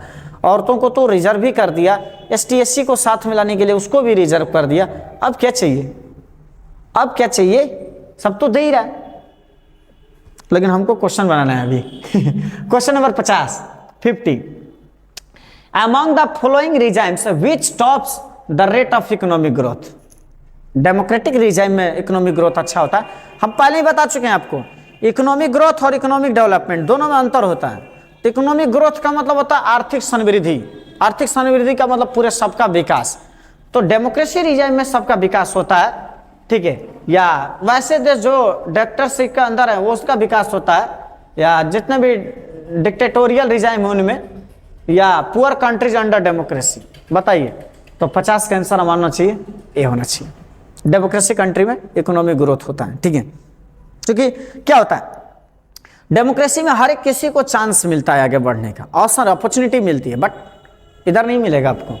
चलिए क्वेश्चन नंबर 51 में क्या है? रूल ऑफ द फ्यू, और देखिए रूल ऑफ द फ्यू और of one party is known as. बताइए, किसी द फ्यू लगा है, रूल ऑफ द फ्यू या वन, मतलब एक पार्टी के द्वारा शासन किया जाए या कुछ लोगों के द्वारा शासन किया जाता है, उस तरह के शासन व्यवस्था को क्या कहेंगे? मोनार्की कहेंगे कि डेमोक्रेसी की डिक्टेटरशिप या अथॉरिटेरियनिज्म कहेंगे? बताइए 51 का आंसर क्या होगा? 51 का आंसर क्या होगा? उस तरह के सिस्टम को हम लोग क्या बोलते हैं? डेमोक्रेसी बोलते हैं। क्या बोलते हैं? डेमोक्रेसी बोलते हैं। 51। अब इसके आगे हम लोग क्या देख रहे हैं? तो हम लोग चलते हैं अब 52 पर। ओके, हमारा क्वेश्चन नंबर 52। क्वेश्चन नंबर 52 क्या है, इसको भी रीड करते हैं, थोड़ा ऊपर कर लेते हैं हम लोग। चलिए आगे बढ़ते हैं। चलिए, सभी लोग को हमने पहले ही बता दिया है कि सभी लोग को जो क्वेश्चन बनाते समय एक पेज लीजिए, एक पेज लेकर आप कितना पढ़े हैं आउटकम्स ऑफ डेमोक्रेसी, उसमें से कितना क्वेश्चन सोल्व कर लेते हैं, ये सबसे बड़ा सवाल है, ठीक है। और मैंने कहा भी कि मेरे साथ सोल्व करते चलिए, तब मजा आएगा, नहीं तो ऐसे सुनकर केवल चले जाना ये से नहीं होता है। एक पेज लीजिए तो उसको बनाइए, तब समझ में आएगा कि हाँ सर कितना बना ले रहे हैं, ठीक है। चलिए आइए, क्वेश्चन नंबर 52 क्या है मेरा? तो what is promoted much superiorly by democracy than any other form of government. बताइए कि दूसरे फॉर्म ऑफ गवर्नमेंट के अपेक्षा डेमोक्रेसी के द्वारा सुपीरियरली का मतलब अच्छे ढंग से या सबसे अच्छा तरह से कौन प्रमोट किया गया है? Economic growth, dignity and freedom of the individual, या इकोनॉमिक इक्वालिटी? सबसे ज्यादा प्रोमिनेंट क्या किया गया इसमें? आपका क्वेश्चन नंबर 52। क्वेश्चन नंबर 52 का आंसर क्या होगा? बताइए। Economic growth. आपको क्या लगता है डेमोक्रेसी से इकोनॉमिक ग्रोथ हो गया है? नहीं। इकोनॉमिक इक्वालिटी ऐसा भी नहीं, आज भी धनी गरीब है, इक्वालिटी कहां है? आगे देखिए, dignity and freedom of the individual. हाँ, ये कह सकते हैं कि सबको dignity and freedom of the individual बना है। डिग्निटी का मतलब क्या होता है? डिग्निटी का मतलब होता है अधिकार, हमारी मर्यादा, हमारी स्वतंत्रता, ठीक है। तो ये हम लोग को जो डेमोक्रेसी में मिल जाता है। Question number 53। अब क्वेश्चन नंबर 53 पर टिक लगाइए जल्दी से और जल्दी बताइए। Rule of the people is known as. बताइए, रूल ऑफ द पीपुल, जनतंत्र का मतलब क्या होता है? जनतंत्र का मतलब क्या होता है? ये ना रूल ऑफ द पीपुल, जनता का शासन मतलब जनतंत्र। तो जनतंत्र को क्या जाना जाता है? डेमोक्रेसी। जनतंत्र का मतलब डेमोक्रेसी। चलिए क्वेश्चन नंबर 54, जल्दी फास्ट चलते हैं। Question number 54, the basic elements of democracy. Democracy का सबसे बेसिक एलिमेंट्स क्या है? Universal adult franchise. Universal adult franchise का मतलब 18 से प्लस से मतलब वोटिंग का अधिकार। बोला फ्रेटर्निटी एंड नेशनल यूनिटी। बताइए, लिबर्टी एंड इक्वालिटी या dignity and freedom of individual. 54, democracy का सबसे बेसिक एलिमेंट्स क्या है? तो बेसिक एलिमेंट्स क्या आ जाएगा हमारा? Question number 54 answer. और यार एबीसीडी में दिया है, बताइए ए का एबीडी, एसीडी, बीसीडी या एबीसीडी क्या होगा? यूनिवर्सल एडल्ट फ्रेंचाइज, ये भी बेसिक है, ठीक है, ये भी बेसिक ही होता है। उसके बाद फ्रेटर्निटी एंड नेशनल यूनिटी ये बनी रहती है, चूंकि डेमोक्रेसी में पावर शेयर रहते हैं तो नेशनल यूनिटी बनी रहती है। वहीं तीसरा लिबर्टी एंड इक्वालिटी ये भी बनी रहती है, और डिग्निटी है। हमारा ABCD चारों आंसर 54 का डी, 54 का डी। चलिए 55 जल्दी भागते हैं।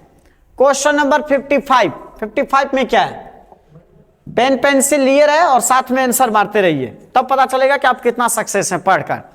Question number 55, which reasons often turn a blind eye to और सप्रेस इंटरनल सोशल डिफरेंसेस। बताइए, बोला विच रीजन, इस निम्नलिखित में से कौन सी ऐसी रीजन या कौन सी ऐसी पद्धति है जिसने often turn a blind eye, जो कि अंधी हो चुकी है, ठीक है, to suppress internal social differences. बताइए, सामाजिक डिफरेंसेस को सप्रेस करने में पूरी तरह संधि हो चुकी है। क्वेश्चन नंबर 55, बताइए आंसर क्या होगा, आंसर क्या होगा, डेमोक्रेटिक रिजाइम, गलत जवाब। नॉन डेमोक्रेटिक, हाँ नॉन डेमोक्रेटिक कंट्री आप कह सकते हैं कि नॉन डेमोक्रेटिक रिजाइन में यह होता है कि समाज में जो सोशल डिफरेंसेस है, जो सामाजिक विभिन्नताएं हैं, तो इन सामाजिक विभिन्नताओं को अगर लीजिएगा सप्रेस करने के लिए पूरी तरह संधि हो गई, पूरा सप्रेस कर देती है उनको, ठीक है।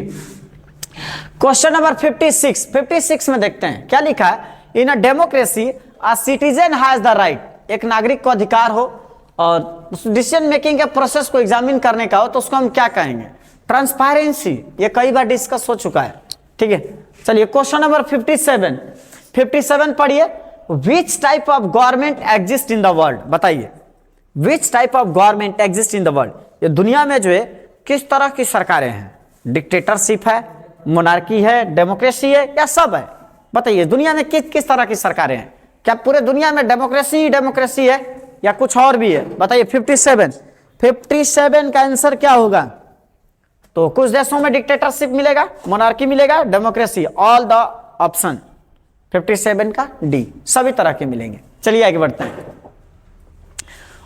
हैं, 57 के बाद 58। क्वेश्चन नंबर 58 क्या है, पेन पेज ले लीजिए, आप भी टिक लगाइए तो कि समझ में आ जाए कि कितने लोग का सही हो रहा है, कितने लोग का गलत। 58, in which of this country half of the population lives in poverty. Wow, ये तो कई बार हो, आपके पड़ोसी है ये।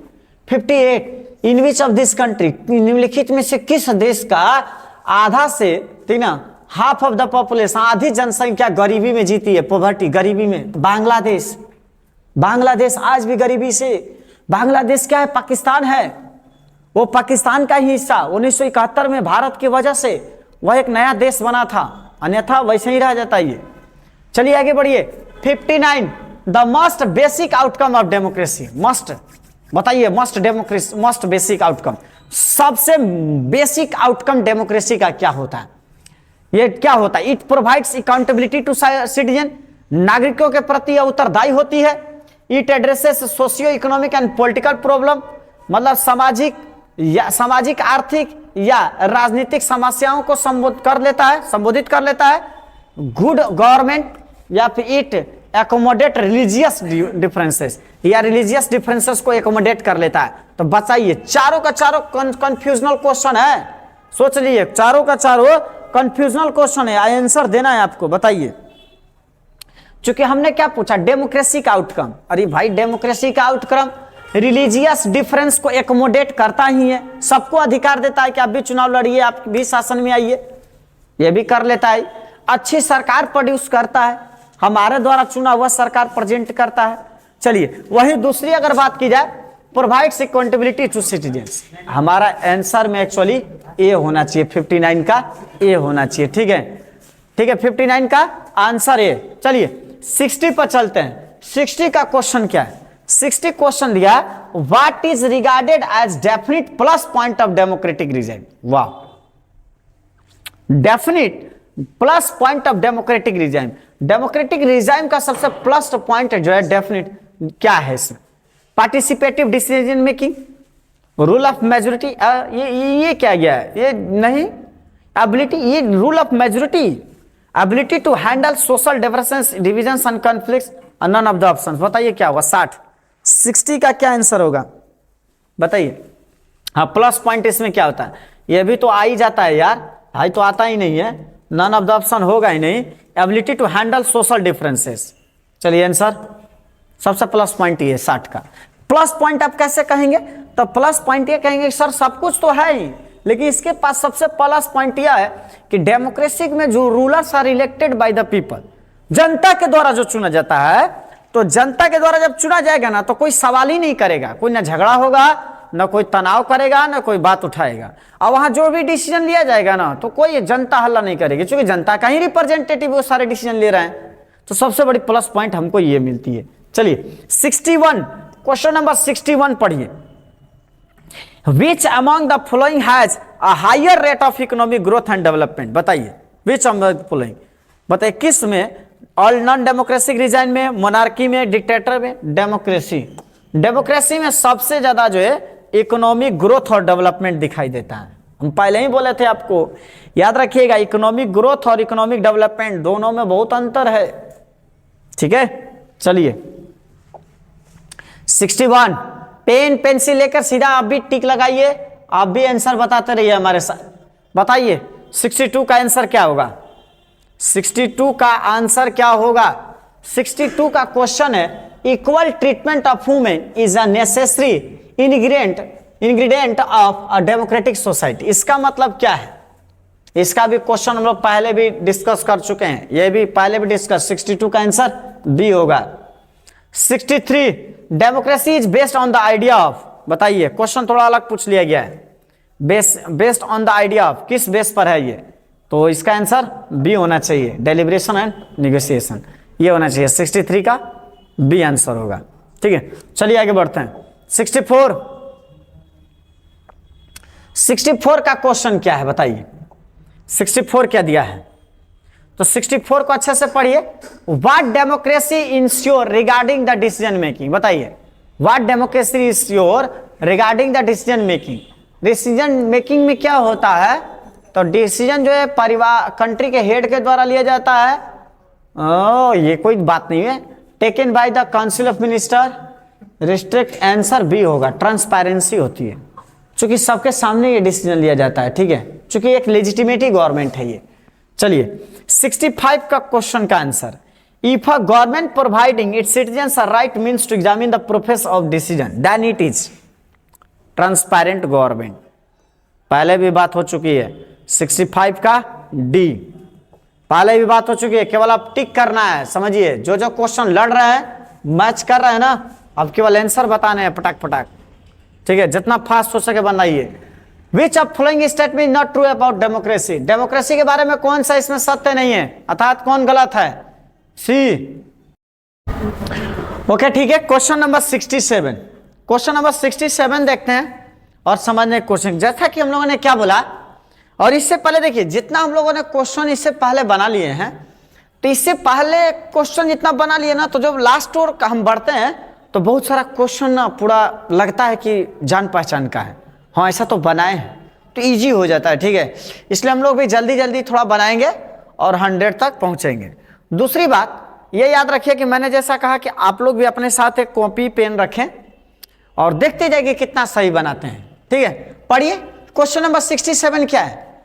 क्वेश्चन नंबर 67 में on which of the following economic growth depends, मतलब निम्नलिखित में से इकोनॉमिक ग्रोथ किस पर डिपेंड है? क्या किसी देश की एरिया क्षेत्रफल पर निर्भर करता है, या ग्लोबल स्नेरियो दिया हुआ है तो ग्लोबलाइजेशन जो है उसके वजह से, या size of the countries population, देश की जनसंख्या पर इकोनॉमिक ग्रोथ डिपेंड करता है, या cooperation among the various nation? हमारा आंसर डी होगा। जो राष्ट्र होते हैं ना, जो राष्ट्र, सभी देश, तो विभिन्न तरह के देश, एक तरह का नहीं, बहुत सारे देश हैं, ठीक है। उन सभी देशों के साथ जितना हमारा सहयोग रहता है उतना ही इकोनॉमिक ग्रोथ होता है। तो इकोनॉमिक ग्रोथ का मतलब होता है आर्थिक समृद्धि, सबका विकास। तो देश के विकास करने का मतलब सबका विकास होता है। तो ये कब होता है? कोऑपरेशन के साथ। चलिए क्वेश्चन नंबर 68 पढ़िए। Which country tops in the inequality of income? तो which country tops in the inequality? Inequality means क्या होता है? असमानता ऑफ इनकम, मतलब कि आय में जो पैसा होता है ना, अर्थव्यवस्था, तो इनकम में इनइक्वालिटी किस देश में है? तो ये आपको साउथ अफ्रीका दिखाई देगा। आज भी बहुत से लोग बात करते हैं ना कि अफ्रीका के लोग गरीब हैं, तो आज भी वो सब असमानता दिखेगा वहां पर आपको, ठीक है, वहां की आर्थिक व्यवस्था सही नहीं दिखेगी। ठीक है, question number 69, the basis outcome of democracy. चलिए, तब बेसिस आउटकम, ठीक, बेसिस आउटकम डेमोक्रेसी का सबसे बेसिस आउटकम क्या होता है, सबसे उसका मुख्य जो है आउटकम क्या है। जैसे हम लोग कोई भी, देखिए बार बार मैं बता रहा हूं आपको कि हम कोई काम भी करते हैं ना, तो हम सोचते हैं ना कि आउटकम क्या होना चाहिए। अब जैसे मैं ये वीडियो बना रहा हूं, पढ़ा रहा हूं, तो मैं अपने क्लास में सभी बच्चों का ये सब टेस्ट लेता हूं और वही आपके सामने आज शेयर भी कर रहा हूं। ठीक है, तो क्या है कि अब मान लीजिए तो मेरा आउटकम क्या आना चाहिए, तो आउटकम होना चाहिए कि भाई सभी लोग कोई क्वेश्चन जानकार हो, सब लोग पढ़ ले, सब लोग समझ ले, हो सकता है कोई क्वेश्चन रिलेटेड हो, कोई क्वेश्चन लड़ ही जाए, काम आ जाए, तो मेरे पढ़ाने का कुछ ना कुछ आउटकम है। कोई काम करता है, उस काम का कुछ आउटकम होता है। तो इसी डेमोक्रेसी का बेसिस आउटकम क्या होता है, तो बेसिस आउटकम क्या है, पॉलिटिकल, सोशल और इकोनॉमिक आउटकम होता है। ठीक है, तो 69 का आंसर बी होगा। चलिए 70 देखते हैं। 70 में क्या है, अ डेमोक्रेटिक गवर्नमेंट इज, एक डेमोक्रेटिक गवर्नमेंट कैसी होती है, लोकतांत्रिक सरकार। एक लोकतांत्रिक सरकार रिस्पॉन्सिव का मतलब जिम्मेदार है, वो जिम्मेवार सरकार होती है, जिम्मेवारी से उसे काम करना पड़ेगा, अंत अगली बार उसको कोई पूछने वाला नहीं होगा। इसके बाद एन अकाउंटेबल गवर्नमेंट, अकाउंटेबल का मतलब उत्तरदायी। एक डेमोक्रेटिक कंट्री ना जनता के प्रति उत्तरदायी होती है, उसको उत्तर देना ही देना है। तीसरा लेजिटिमेट गवर्नमेंट, लेजिटिमेट का मतलब लेजिस्लेटिव असेंबली वाली सरकार है।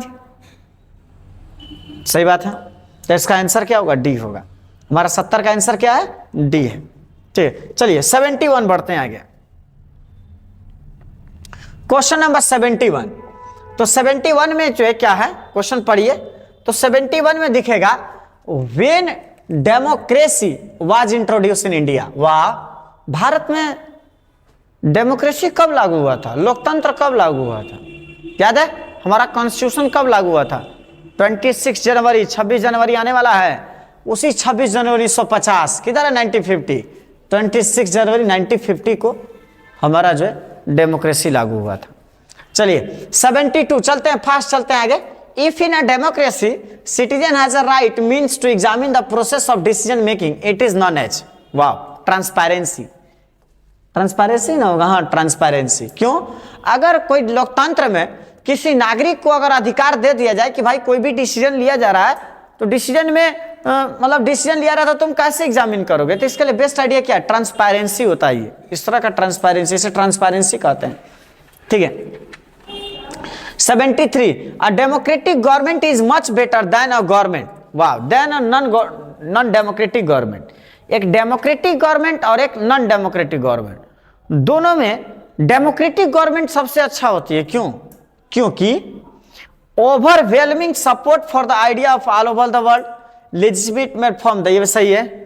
It ensure faster growth, faster growth कभी नहीं हो सकता है। Leads to just distribution of good service, ये भी गलत है और ये भी गलत है। हमारा 73 का आंसर क्या होना चाहिए, बी आंसर होगा, ये भी गलत है। ठीक है, आंसर हमारा बी होगा, चूंकि लेजिटिमेट फॉर्म ऑफ गवर्नमेंट होता है, जबकि नॉन डेमोक्रेटिक में ऐसा चीज नहीं होता है। चलिए 74 के बाद हमारा क्वेश्चन नंबर 74 है, पढ़िए इसको ध्यान से। क्वेश्चन नंबर 74 पढ़िए, तो 74 में आपको दिखेगा social outcomes cover the area. Social outcome हमने पहले भी आपसे बात किया था कि बाबू जो आप पढ़ रहे हो इस चैप्टर में, तो इस चैप्टर का सबसे बड़ा थीम यही है, आउटकम्स ऑफ डेमोक्रेसी। तो आउटकम्स ऑफ डेमोक्रेसी का सबसे बड़ा थीम दो ही चीज है, क्या होता है कि सोशली, ठीक है, सोशली का मतलब सामाजिक रूप से, पॉलिटिकली का मतलब राजनीतिक रूप से, और यहां पर इकोनॉमिकली आर्थिक रूप से। ये आपको ये तीन चीज इसी चैप्टर में पढ़ने हैं, मात्र यही, इस चैप्टर का भी कहानी यही है। जिस दिन आप समझ जाइएगा ना कि डेमोक्रेसी से तो राजनीतिक रूप से कितना अच्छा है, सामाजिक रूप से कितना अच्छा है, और आर्थिक रूप से कितना अच्छा है, चैप्टर फिनिश, यही है इसमें। ठीक है, तो यही सोशल आउटकम पूछा है कि सोशल आउटकम में क्या क्या होता है। तो dignity and freedom of citizen, ये बात सही है। अनटचेबिलिटी एंड डिस्क्रिमिनेशन, ये भी सही है। जेंडर इक्वलिटी, ये गलत है। बैन ऑन चाइल्ड लेबर, तो मेरा आंसर होगा 1 2 4। देखिए कहाँ 1 2 4, किधर है भी 1 2 4 के है ही नहीं, अच्छा बी है, ये बी आंसर होगा। तो हमारा 74 का आंसर क्या होगा? बी होगा। 75 पढ़िए। 75 में पॉलिटिकल आउटकम साइनिफाइज। पॉलिटिकल आउटकम कैसा होता है? तो पॉलिटिकल आउटकम अकाउंटेबल और रिस्पॉन्सिबल सरकार होती है। मिलिट्री रोल ये गलत है। लिजिटिमेट गवर्नमेंट ये ठीक है। रिस्ट्रिक्टेड पॉपुलर पार्टिसिपेशन ये क्या है? रिस्ट्रिक्टेड पॉपुलर पार्टिसिपेशन ये भी गलती है, ठीक है। पहला और दूसरा कहाँ है? आंसर इसका हमारा सी होगा। 75 का आंसर सी। ठीक है, थोड़ा फास्ट चलते हैं हम लोग, आगे बढ़ते हैं, ज्यादा टाइम नहीं लेना है। 75 का आंसर ठीक है सी होगा। क्या गया? चलिए आगे बढ़ते हैं। इसके बाद पॉलिटिकल आउटकम पूछ रहा है ना, चलिए ठीक है। हाँ, सोशली आउटकम था, ये पॉलिटिकल आउटकम था। सामने सामने देख लीजिए, ये सब लॉन्ग टाइप के क्वेश्चन भी लिखने में अच्छे होते हैं। 75 ही था ना, चलिए 76। 76 का बाबू क्या है? अब पहुंच गए हम लोग, ज्यादा दूर नहीं है, पहुंचने ही वाले हैं। 75 पढ़िए। Among the following reasons which top the rates of economic growth. बताइए कौन सबसे ज्यादा इकोनॉमिक ग्रोथ पर है देश? अमॉन्ग द फॉलोइंग रिजाइम, चाहे मान लीजिए डेमोक्रेसी वाला रिजाइम हो, डिक्टेटरशिप वाला हो, मोनार्की वाला हो, तो आखिर कौन सी ऐसी रिजाइम है जिसमें जो है इकोनॉमिक ग्रोथ सबसे ज्यादा रेट पर होता है? बताइए। डेमोक्रेटिक रिजाइम कभी नहीं बढ़ सकता है उतना टॉप पर। पुअर कंट्री अंडर नहीं, अभी तो नहीं। जब गरीब है और डिक्टेटरशिप है तो और नहीं बढ़ेगा। ये बी आंसर होगा, ठीक है। हमारा 76 का बी आंसर। 77 पढ़िए। 77 क्या है? Democratic governments do not have a very good record when it comes to. बताइए, यह क्वेश्चन जो दिया गया है, तो क्वेश्चन दिया गया कि democratic governments do not have a very good record. Democratic सरकारों को बहुत अच्छा रिकॉर्ड नहीं होता है जब इट कम्स टू। बताइए कब? मैनेजमेंट में आते हैं तब, इकोनॉमिक में आते हैं तब, या इंफॉर्मेशन नागरिक के साथ शेयर करते हैं तब, या रिस्ट्रिक्शन पब्लिक पार्टिसिपेशन में होते हैं तब। आखिर कब होता है ऐसा कंडीशन? बताइए। When it comes to sharing information with citizen। 77 का सी, ठीक है। 77 का आंसर सी सही है। 77 का सी। 78, to measure democracy on the basis of expected outcomes, which of the following practices and institution would one look for? तो public debate होता ही है, रेगुलर और फ्री फेयर इलेक्शन होता है। टू मेजर डेमोक्रेसी, अपने से सोचिए, to measure democracy on the basis of expected outcomes. ये जो एक्सपेक्टेड आउटकम्स है ना, तो कौन से इसमें ऐसे एक्सपेक्टेड आउटकम्स है जिस पर डेमोक्रेसी को मेजर किया जा सकता है? ठीक है। Which of the following practices and institution would one look for? तो चारों का चारों आंसर होगा। आपका आंसर डी है। 78 का आंसर डी होगा। समझ गए? चलिए 79 आगे बढ़ते हैं।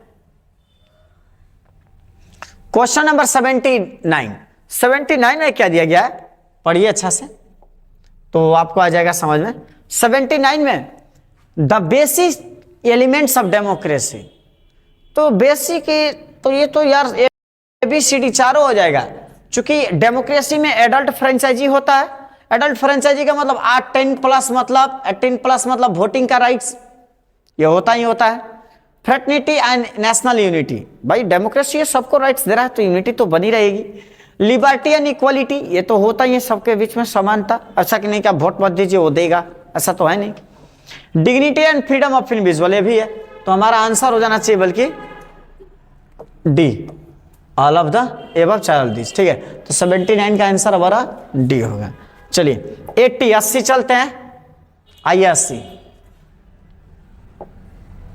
80 में क्वेश्चन क्या, इसको अच्छे से पढ़िए। Which of this do not hold true for non democratic region? Non democratic country के लिए निम्नलिखित में से कौन सही नहीं? Did not have to bother about public opinion, क्या पब्लिक ओपिनियन को ये बॉदर नहीं करते? Did take less time to arrive at decision, decision में बड़ा कम समय लेते हैं। Principle of individual dignity legal force, principle of individual dignity has legal force, यही आंसर होना चाहिए। This often suppress internal and social difference है।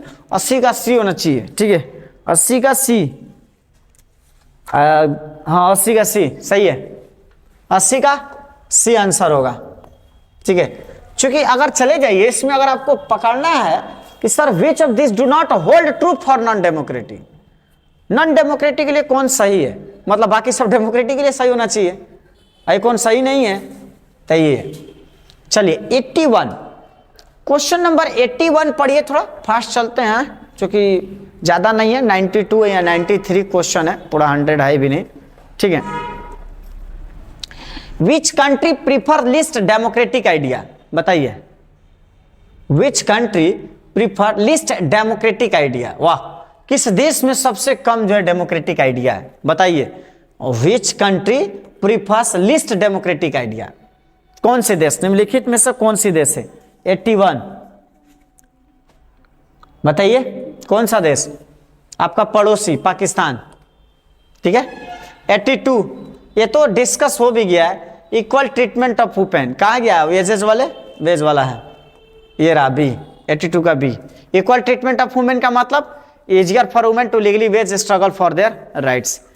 83 यहाँ 83 पढ़िए, which country has the most overwhelming support for democracy, which country has the most overwhelming support for democracy, किस देश को मिला है बताइए भाई। 83 का क्या होगा, सबसे ज्यादा इंडिया ने सपोर्ट किया है, किसको, बांग्लादेश को, बांग्लादेश को सबसे ज्यादा मिला है सपोर्ट। ठीक है, और यही बांग्लादेश आज भी कुछ दिन पहले शेख हसीना हम लोग के ही अगेंस्ट बोल दी थी, क्या कहा जाए सब पलटू है, और हमारा नीतीश चाचा ही पलटू है, तो सबकी क्या बोलूं मैं। खैर, पीपुल बिल बोला कि people complaining about democracy so that, अगर लोग डेमोक्रेसी के अगेंस्ट शिकायतें कर रहे हैं तो ये क्या शो करता है, पीपुल अवेयर, लोग जागरूक हैं, या डेमोक्रेसी से यूजलेस, या कंप्लेन कर रहे हैं कि डेमोक्रेसी एकदम बेकार है, लीडर्स आर इनएफिशिएंट हैं, या नन, बताइए क्या है। 84 का आंसर क्या होगा, 84 का आंसर क्या होगा बताइए। अगर लोग डेमोक्रेसी के बारे में अगर कुछ बोल रहे हैं तो इसका मतलब लोग क्या है, जागरूक हो गए हैं, जान गया, सब पढ़े लिखे हो गए अब। ठीक है, उनको डिग्री मिल गया। चलिए 85, चलिए आगे बढ़ते हैं। इन assessing democracy which one is the odd on out, बताइए कौन है इसमें, ऑड ऑन आउट कौन है इसमें से। Free and fair election, dignity of individual, rule of majority, equal treatment through law, C answer, सबसे बड़का वर्ड यही लग रहा है 85 का सी, चूंकि यही हमको लग भी रहा है, हाँ यही होगा, यही ऑड है। आदमी नहीं कहता है कि बड़ा ऑड टाइप का लग रहा है, बड़ा ऑड टाइप का, तो ऑड टाइप का मतलब भद्दा, तो इसका मतलब डेमोक्रेसी में अरे इलेक्शन होता ही है, इंडिविजुअल डिग्निटी है ही, इक्वल ट्रीटमेंट होता ही है लॉ के द्वारा, थ्रू लॉ, तो यही ना, मेजोरिटी शासन थोड़ा ना होती है, मेजोरिटी रहता तो श्रीलंका की तरह कम्युनिस्ट सरकार हो जाती। 86 डेमोक्रेसी सक्सेसफुली एलिमिनेटेड, बताइए डेमोक्रेसी सफलतापूर्वक क्या एलिमिनेट करती है। कॉन्फ्लिक्ट्स अमंग पीपुल, लोगों के बीच के झगड़े को एलिमिनेट कर देती है। इकोनॉमिक इनइक्वालिटी, आर्थिक असमानताएं जो दिख रही है, गरीब अमीर, ये सब कुछ जो आर्थिक असमानताएं दिख रही हैं, सब सही कर देता है या एलिमिनेट कर देता है। Idea political inequality, idea political inequality को एलिमिनेट करता है, या difference of opinion, how marginalized community are to be treated, ये क्या है बताइए, कौन सा सही होना चाहिए। 86 का क्या आंसर सही होना चाहिए, सी आंसर होगा। चलिए 87 पढ़िए जल्दी, चलिए। Democracy is considered a better form of government in comparison to dictatorship because it promotes the citizen. आखिर क्यों प्रमोट्स करते हो भाई, it improves the quality of decision making, हाँ ये सही बात है। It allows to room to mistake, हाँ ये भी सही है और ये भी सही है, डी डी डी डी, क्योंकि डेमोक्रेसी में ये सारी चीजें होती हैं। चलिए 88 बढ़ते हैं। 88 में क्या दिया हुआ है, पढ़िए 88 क्या लिखा है। 88 में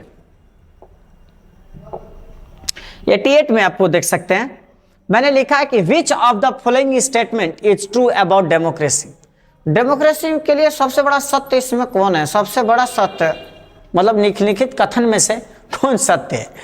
it is a good form of government due to lesser corruption. कम भ्रष्टाचार होता है जी डेमोक्रेसी में। भ्रष्टाचार ही तो डेमोक्रेसी का सबसे बड़ा शिकार है। It ensure higher rate of economic growth, इसमें सबसे ज्यादा इकोनॉमिक रेट होता है।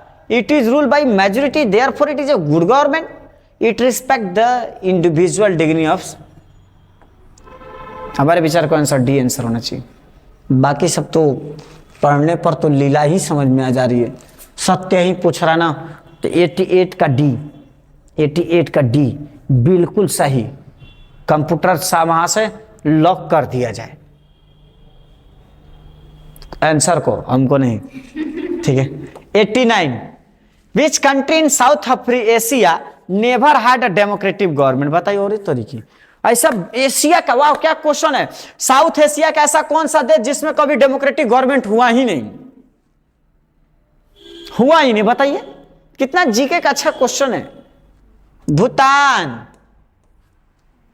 भूटान, भूटान, भूटान, भूटान नहीं, ठीक है। क्वेश्चन नंबर 90, इसको बनाइए, थोड़ा ऊपर कर लेते हैं। ये बस बस बस बस बस सर, बस बस बस बस बस बस, थोड़ा सा और, थोड़ा सा और, थोड़ा सा और, बस इतने दूर तक, इससे ज्यादा नहीं जाना। चलिए 90 का क्या होगा? 90 का क्या होगा? पढ़िए। The majority always needs to work with the. जो मेजोरिटी होती है ना, उसको जरूरत है ये काम करने का, साथ साथ काम करने का, जिससे कि government function represent the general view. बताइए किस चीज के मतलब की? तो क्या उस मेजोरिटी को सभी लोग के साथ साथ काम करना चाहिए, या मार्जिनलाइज सोसाइटी के साथ काम करना चाहिए, या माइनॉरिटी के साथ साथ काम करना चाहिए, या अदर पॉलिटिकल पार्टीज के साथ साथ करना चाहिए? 19 का बताइए क्या होना चाहिए, किसके साथ काम करना चाहिए? बताइए। गलत जवाब, माइनॉरिटी के साथ साथ काम करना चाहिए।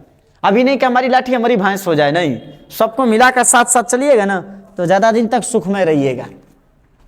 चलिए 91, democracy stand much superior to any other form of government in all people, other political party, marginalised society, या promoting dignity and freedom of individual. किस क्षेत्र में? बताइए किस क्षेत्र में डेमोक्रेसी सबसे ज्यादा सुपीरियर है दूसरे गवर्नमेंट की अपेक्षा? बताइए कौन सा? 91, 91 कौन सा सही है? हाँ, लोगों की जो डिग्निटी, फ्रीडम रहती है, आजादी मिलती है, वो सबसे ज्यादा रहता है। चलिए 92, long struggles by women have created some sensitivity today that. सोचिए, लॉन्ग स्ट्रगल बाय वुमेन, औरतों का ये जो लंबा संघर्ष रहा, आज created some sensitivity today that respect to and, खाली स्थान बताइए, ingredients of democratic society. Equal participation of people, voting के लिए, पार्टिसिपेशन ऑफ माइनॉरिटीज के लिए, या equal treatment of women? Answer क्या होना चाहिए हमारे विचार के अनुसार? सी। तो कंप्यूटर वहां से चेक करिए, तो आंसर क्या हो जाएगा? सी। वाकई में सी, वाह गुड आंसर, गुड गुड, सी। औरतों ने ये लंबा सबसे ज्यादा स्ट्रगल किए सब। A public expression blank of shows the success of democratic project। बताइए क्या होना चाहिए? पब्लिक एक्सप्रेशन ऑफ सोच the success of democratic project. क्या होता है पब्लिक एक्सप्रेशन ऑफ सोच? किस चीज का पब्लिक एक्सप्रेशन? मार्जिनलाइज्ड सोसाइटी का शो, डिसैटिस्फैक्शन विद डेमोक्रेसी, या माइनॉरिटी? 93 का आंसर क्या होना चाहिए?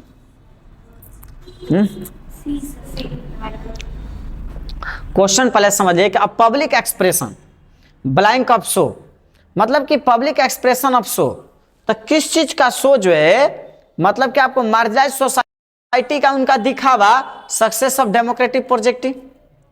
क्या बता? डिससेटिस्फैक्शन लगाइए तो।